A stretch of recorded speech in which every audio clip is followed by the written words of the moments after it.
Welcome to my channel SK knowledge class. दोस्तों आज की इस वीडियो में आपको बताऊंगा ऊंचाई और दूरी चैप्टर का सवाल क्लास 10th का।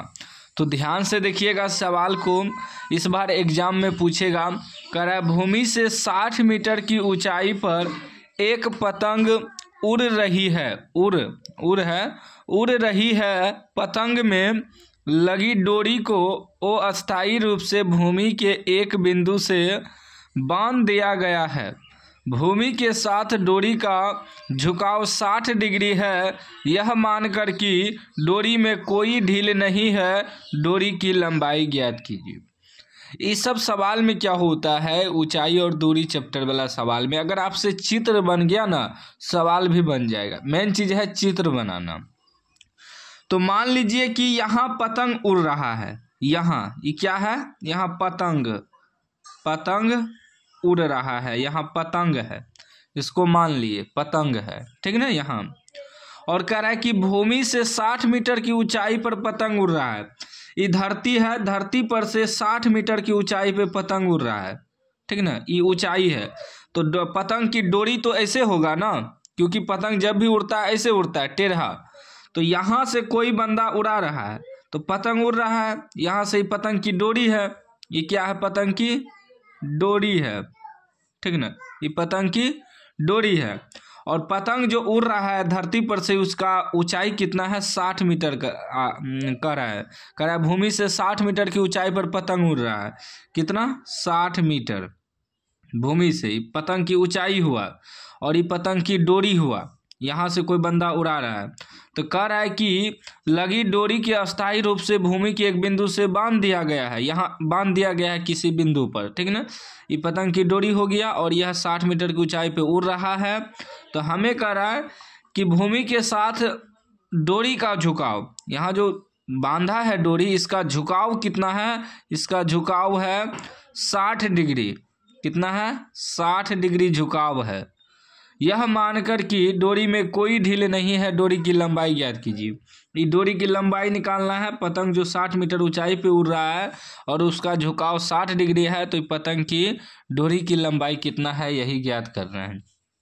तो इसको ए बी मान लेते हैं। ए बी क्या है, पतंग की ऊंचाई है, और ए सी क्या है, ए सी पतंग की डोरी है, ठीक ना।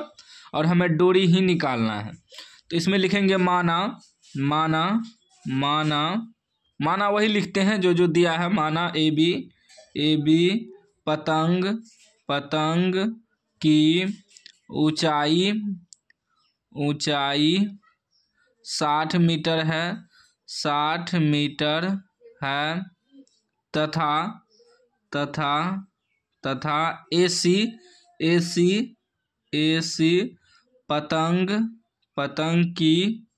पतंग की डोरी है। यही मान लिए। माना ए बी पतंग की ऊंचाई है, क्योंकि हमने इसको माना है ना ए बी, ठीक ना। तो इसलिए माना ए बी पतंग की ऊंचाई है जो कि 60 मीटर है, तथा ए सी पतंग की डोरी है, ए सी, ठीक ना।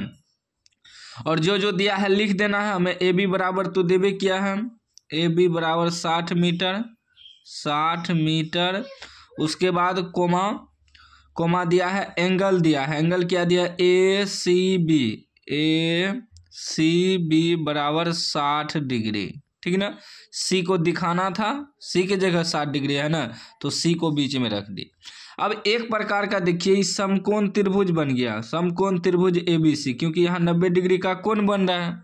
तो ए बी सी समकोण त्रिभुज हुआ, लिखेंगे समकोण त्रिभुज ए बी सी में, ठीक है, समकोण त्रिभुज ए बी सी में। तो अब देखिए यहाँ इस समकोण त्रिभुज बना, ये थीटा है, यहाँ डिग्री है, तो डिग्री है तो इसके सामने भुजा जो होता है लंब होता है। ये आपका लंब हो गया, ये आधार हो गया, ये कर्ण हो गया।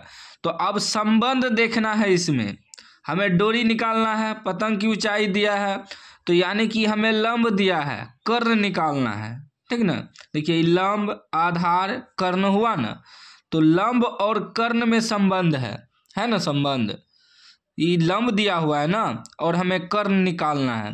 तो लंब और कर्ण किस में होता है, साइन में होता है, क्योंकि साइन का ही सूत्र होता है लंब बटे कर्ण, साइन का जो सूत्र होता है साइन थीटा बराबर लंब बटे कर्ण, जिसे हम लोग P बटे H लिखते हैं।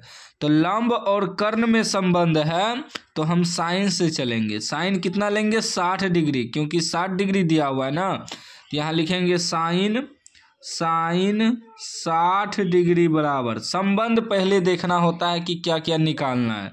तो लंब और कर्ण में संबंध है तो साइन से चलेंगे, वही लंब और आधार में संबंध रहता टेन से चलते हैं, ठीक है ना। तो लंब और कर्ण में संबंध है तो साइन से चलेंगे, तो साइन 60 डिग्री बराबर, तो साइन का सूत्र होता है लंब बटे कर्ण। तो लंब आपका क्या हो गया ए बी बटे कर्ण आपका हो गया AC, ठीक ना।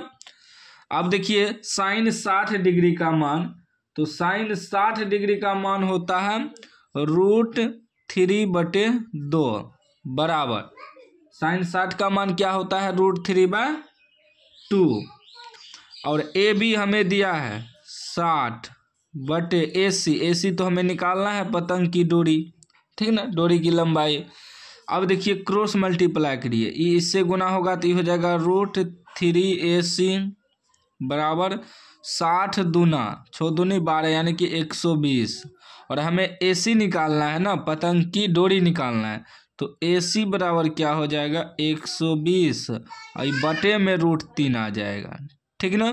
लेकिन बटे में √3 आया तो आंसर यहाँ नहीं होगा, बटे में जैसे ही √3 आएगा इसका परिमेयकरण कर डालेंगे, √3 से गुना और √3 से भाग। आप लोग परिमेयकरण तो जानते होंगे, ऐसे ही क्लास 10th में नहीं चले गए हैं, आपका भिन्न का जोड़ सब कंप्लीट होना चाहिए, क्लास 10th में पढ़ रहे हैं तो, ठीक ना, और परिमेयकरण भी कंप्लीट होना चाहिए। तो यहाँ हम परिमेयकरण कर दिए हैं, तो क्या हो जाएगा आपका 120 गुना √3, 120 √3 बटे √3 गुना √3 करेंगे 3 होगा, रूट हट जाएगा, ठीक ना। अब 3 से कटाइए तो 4 तिया 12 यानी कि 40 बर में कितना निकल गया 40 √3 मीटर लिखेंगे। अतः पतंग की डोरी की लंबाई बराबर 40 √3 मीटर। ये आपका आंसर हो गया, या M लिखिए या हिंदी में मीटर लिखिए, ठीक ना। तो उम्मीद है कि आपको वीडियो अच्छा लगा होगा, अच्छा लगा हो तो लाइक कर दीजिए, चैनल को सब्सक्राइब कर दीजिए। और ऊंचाई और दूरी चैप्टर सवाल में यही होता है, यदि आपसे चित्र बन गया तो सवाल भी बन जाएगा। बस ध्यान आपको चित्र पे देना है और संबंध पे ध्यान देना है। कुछ लोग कंफ्यूज हो जाता है कि टेन से निकालें या साइन से निकालें या कोट से निकालें, ठीक ना। तो कंफ्यूज नहीं होना है, आपको ध्यान देना है संबंध क्या क्या आ रहा है। तो संबंध इसमें देखिए लंब दिया था, कर्ण निकालना था, तो लंब और कर्ण साइन में होता है, साइन से निकाल दिए। वही आपको संबंध देखना है सवाल में। कुछ सवाल में आपको यह भी कह देगा निकालने नीचे, तो यहाँ लंब था, यहाँ अगर हमें आधार कहा था निकालने, तो लंब और आधार का संबंध किस में होता है 10 में होता है, तो 10 से निकालते। बस इसी बात को ध्यान में रखना है कि संबंध देखना है, निकालना क्या है, ठीक ना।